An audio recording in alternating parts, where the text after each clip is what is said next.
Киви бұл тек дәмді жеміс қана емес, сонымен қатар денсаулығымызға керек нағыз пайдалы жеміс. Бұл жеміс киви құсының құрметіне осылай айтылған.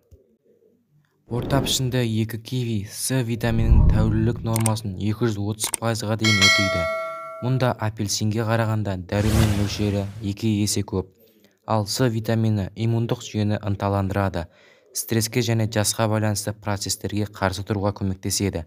Сонымен қатар С витамині темірдің жақсы сіңірілуіне және жаралардың жылдам жазылуына ықпал етеді. Сондай-ақ киви құрамында холестеринді төмендететін және адамның иммунитетін нығайтатын әлеуетті антиоксидант Е дәруменінің бірегей майсыз формасы бар. Құрамында серотонин көп. Киви жемісінде серотониннің өте көп болуы бұл жемісті ас қорыту және жүрек-тамыр жүйесі үшін өте пайдалы етеді. Серотонин есте сақтау қабілетін, көңіл-күйді жақсартады және ақпарат қабылдауды ынталандырып, тәбетті қалыпқа келтіреді.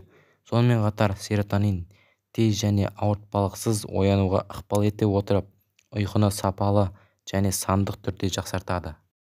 Құрамында магний мен калий бар. 2 кивиде шамамен 30 мг магний бар, ал бұл жүйке мен бұлшықеттердің жұмыс істеуі үшін маңызды зат.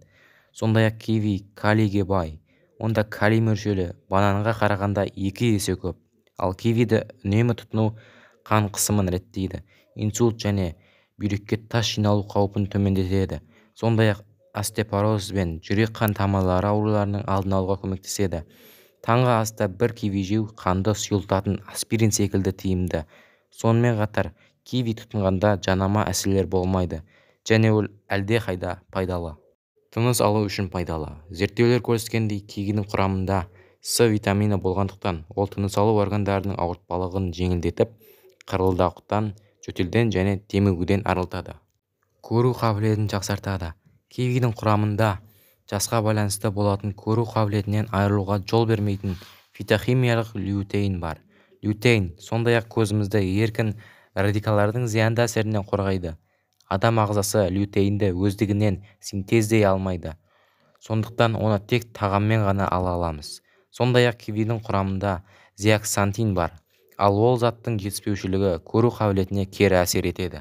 Киви туралы көбісі біле бермейтін деректер. Киви жемісінің құрамындағы флавоноидтер мен каротеиндердің антиоксиданттық әсері бар екені дәлелденді. Олар ДНК-ны тотықтанудан қорғайды және рак клеткаларының пайда болуына жол бермейді.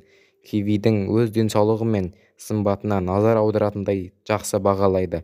Оның құрамында калория аз және май жоқ. Дегенмен киви ас қорыту жүйесінің қалыпты жұмыс істеуі үшін қажетті талшықтарға бай.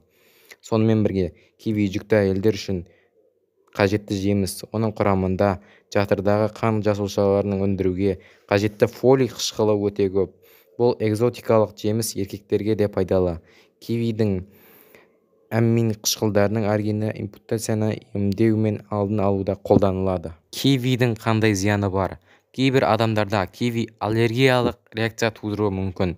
Көп жағдайда кивиді тым көп мөлшерде жейтін адамдарда дененің түршігуі және аллергияның әртүрлі түрлері дамиды. Киви қаншалықты пайдалы болса да, осы жемісті асыра пайдалануға болмайды. Киви жемісін көп жеу ісінуге, ал кейбір жағдайларда анафилаксияға әкелуі мүмкін. Сондай-ақ ісінуден бөлек кивиді көп мөлшерде тұтыну демікпе, бөртпе, терінің қызаруы және ауыз қуысының шырышты қабығының тітіркенуіне әкелуі ықтимал. Кейде кивиді шамадан тыс қолдану тағамдық аллергия синдромын дамытады. Мұндай жағдайда адамның ерні, тілі мен шырышты қабаты ісініп, аузында ауырсыну және қышу сезімі пайда болады. Достар, біз видеоның соңына да келіп жеттік.